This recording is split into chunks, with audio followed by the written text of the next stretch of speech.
نعت خوانی کو ہم پسند کرتے ہیں، محافل نعت سے بھی ہمیں کوئی اختلاف نہیں ہے، نہ ہونا چاہیے، یہ ہمارے ایمان کا حصہ ہے۔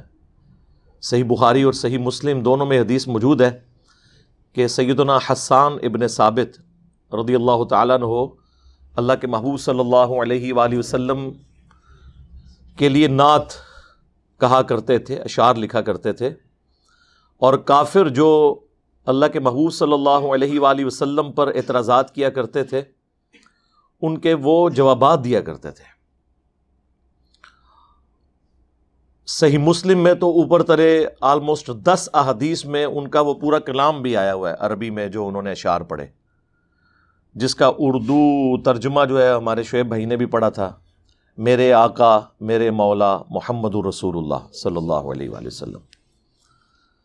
حتیٰ کہ مسلم شریف میں یہاں تک الفاظ ہیں کہ اے حسان، کافروں کو ہمارے تیروں اور تلواروں سے اتنی تکلیف نہیں ہوتی جتنے تیرے اشعار سے ہوتی ہے۔ ظاہر ہے کہ وہ عرب کے لوگ تو اہل زبان تھے نا، تو انہیں بڑا مان تھا۔ وہاں پہ لڑائی صرف تیروں سے اور نیزوں سے نہیں ہوا کرتی تھی، بلکہ زبان سے، سلوگنز کے ساتھ، اشعار کے ساتھ، جنگی ترانوں کے ساتھ ہوا کرتی تھی۔ تو آپ سمجھ لیں یہ جنگی ترانے بھی لکھتے تھے، شاعر کمال کے تھے، اور نعتی اشعار بھی لکھتے تھے۔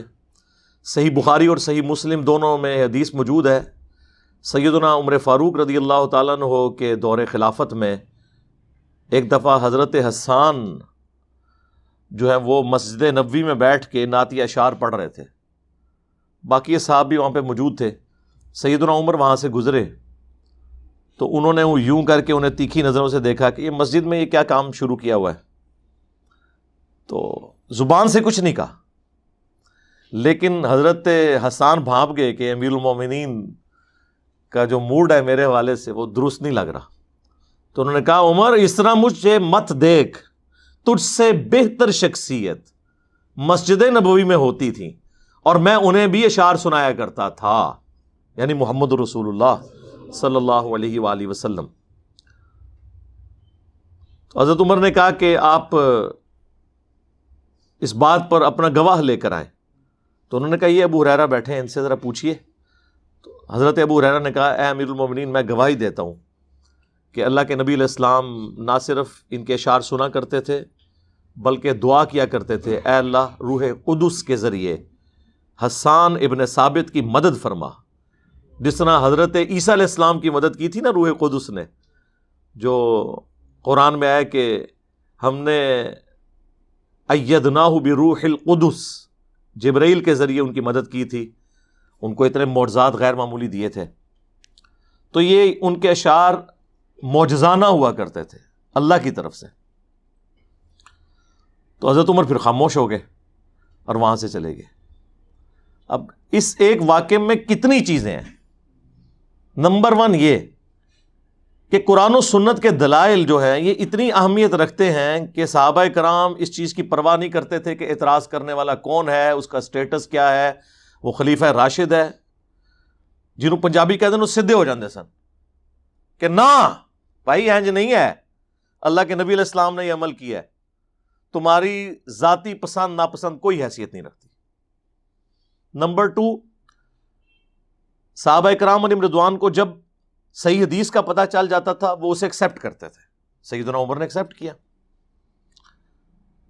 نمبر 3، سیدنا عمر نے حضرت ابو ہریرہ کی گواہی کو ایکسیپٹ کیا۔ یہ بعض غالی رافضیوں کا یہ کہنا کہ حضرت ابو ہریرہ سے ان کا کنفلکٹ تھا، وہ تھا، لیکن یہ نہیں تھا کہ حضرت عمر ان کو جھوٹا سمجھتے تھے، انہیں صدوق سمجھتے تھے، انہیں ثقہ راوی مانتے تھے، اسی لیے ان کی گواہی کو قبول کیا حدیث کے حق میں۔ نمبر 4 یہ کہ ہم جب کسی کو قرآن کی آیات اور احادیث پیش کرتے ہیں اور وہ کہتے ہیں یار وہ باتیں تو ٹھیک ہیں انجینئر صاحب کی، لیکن اتنے بڑے بڑے بزرگوں کو یہ باتیں نہیں پتہ چلی ہیں، تو سیدنا عمر نے تو یہ نہیں کہا کہ میں تو امیر المومنین ہوں، میرے بارے میں تو حدیث ہے علیکم بسنتی وسنت الخلفاء الراشدین المہدیین، جامعہ ترمذی میں، سنن ابی داؤد میں، سنن ابن ماجہ میں، مشکات میں بھی موجود ہے، تو تم میری سنت پہ عمل کرو، جو چیز مجھے ناپسند ہے اسے چھوڑ دو۔ انہیں پتہ تھا کہ دین آسمانوں سے نازل ہوا ہے، دین میں امام وہ ہے جس کی قبر مدینے میں ہے، اس کے بعد سب فالوور ہیں، سیدنا ابوبکر سے لے کر قیامت تک آنے والا آخری مسلمان یا آخری انسان وہ فالوور ہی ہوگا۔ تو اب مجھے یہ بتائیے، اگر حضرت عمر فاروق رضی اللہ تعالیٰ عنہ اتنے قریبی ہونے کے باوجود انہیں یہ حدیث نہیں پتا تھی کہ نعت کے اشعار مسجد میں پڑھنا اور پڑھوانا یہ سنت ہے، تو اب جو لوگ یہ کہتے ہیں جی ہمارے بزرگوں کو، ہمارے اماموں کو یہ حدیثیں نہیں پہنچی وہی ہوں گی، انہیں نہیں پتا تھا بخاری مسلم میں کیا لکھا ہے۔ بھائی اگر حضرت عمر فاروق رضی اللہ تعالیٰ عنہ کو نہیں پتا تھا تو بابے تو شاہ ہی کوئی نہیں،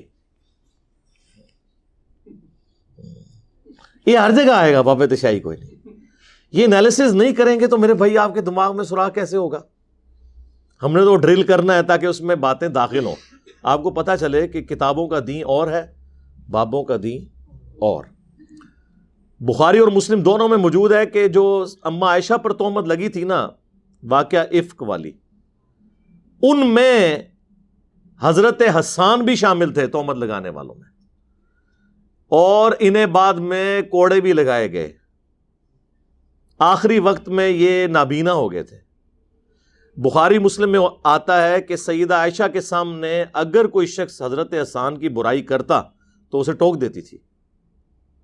یہ میں آپ کو للہیت بتا رہا ہوں اما عائشہ کی، اس پاکیزہ عورت پہ جس نے تہمت لگائی، بے شک اللہ تعالیٰ نے ان کی برات کا اعلان بھی کر دیا، لیکن دل کا میل انسان خود کیسے صاف کر سکتا ہے؟ یہ کوئی برتن تو نہیں کہ مانج لیا جائے، انسان کو بھولتا تو نہیں ہے۔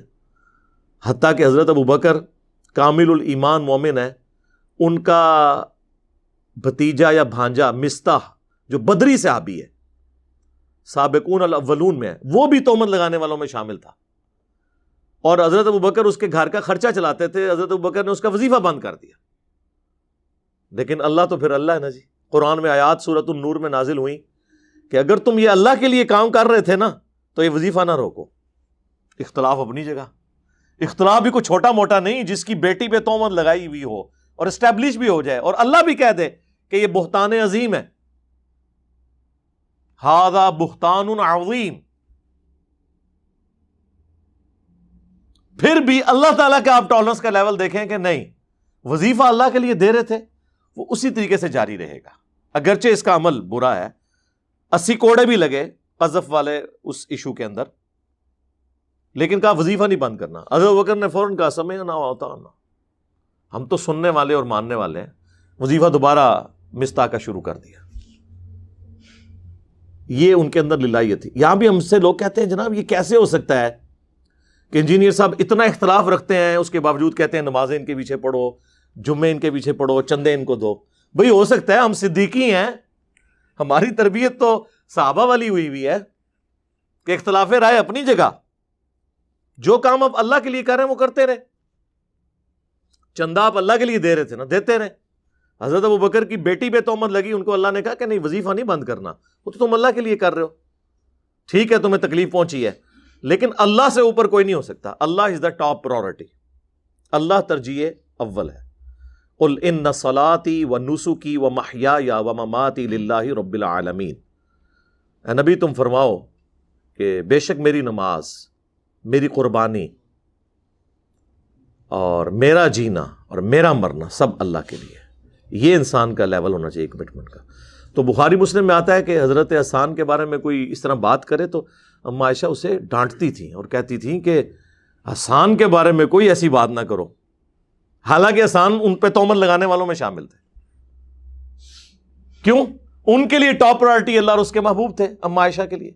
تو پھر اما عائشہ کہتی تھی اس لیے کہ جب نبی صلی اللہ علیہ وآلہ وسلم کے بارے میں کافر غلط زبان استعمال کرتے تھے تو یہ حسان ہی تھا جو ان کو پھر تیکھی باتوں کا جواب دیا کرتا تھا اپنے اشعار کے ذریعے۔ تو چونکہ اس نے نبی علیہ السلام کا دفاع کیا ہے، لہذا سیدہ عائشہ یہ سمجھتی تھی کہ حسان کا احسان وہ مجھ پہ بھی ہے، پوری امت پہ ہے۔ آج دیکھیں جہاں بھی نعت خوانی کی بات ہوتی ہے حضرت حسان کا ذکر ہوتا ہے، الحمدللہ رضی اللہ تعالیٰ عنہ وعلیہ السلام۔